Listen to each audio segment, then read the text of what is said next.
এখান থেকে দেখেন দুটো পাইপ উঠেছে।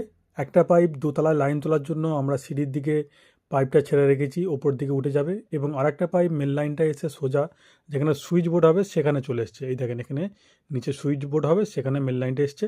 এবার দেখেন এখান থেকে আরেকটা পাইপ উঠে গেছে দালানে যে ফ্যান হবে, এবং ফ্যানের ওদিকে একটা লাইট, এদিকে একটা লাইট, দুদিকে দুটো লাইট হবে, মানে বাটি লাগানো আছে। আবার আমরা সুইচ বোর্ডে চলে এলাম। এবার রুমের ভেতর থেকে একটা পাইপ দেখেন উঠে গেছে, একটা ফ্যান, দুদিকে দুটো বাটি। আবার আমরা বোর্ডে চলে এলাম, আবার দেখেন একটা পাইপ এখান থেকে উঠে গিয়ে দুদিকে দুটো বাটি, একটা পাইপ নিচের দিকে নামানো আছে।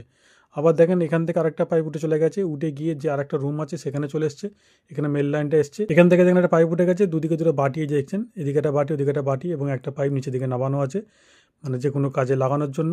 আবার আমরা বোর্ডের দিকে চলে যাব, এই দেখেন এখান থেকে আর একটা পাইপ উঠে এই সাইডে চলে এসছে।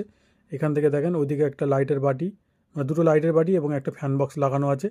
এবার এখান থেকে দেখেন আর একটা পাইপ উঠে চলে গেছে, এই যে দেখছেন এখান থেকে উঠে এসে এখান থেকে দেখেন এখানে যে একটা বোর্ড হবে সেখানে চলে গেছে। এখান থেকে একটা পাইপ উঠে দেখেন একটা ফ্যান বক্স, দুদিকে দুটো লাইটের বাটি লাগানো রয়েছে, এবং একটা পাইপ নিচের দিকে নেমে গেছে। আবার এখান থেকে একটা পাইপ উঠে গেছে, উঠে গিয়ে দেখেন এখানে একটা ফ্যান বক্স, ফ্যান বক্স থেকে দুদিকে দুটো লাইটের জন্য বাটি লাগানো রয়েছে, এদিকে একটা এবং এদিকে একটা লাইটের বাটি লাগানো রয়েছে।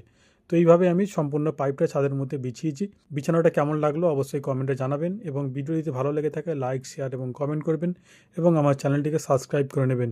ভিডিওটি সম্পূর্ণ দেখার জন্য অসংখ্য অসংখ্য ধন্যবাদ। ভালো থাকবেন, সুস্থ থাকবেন।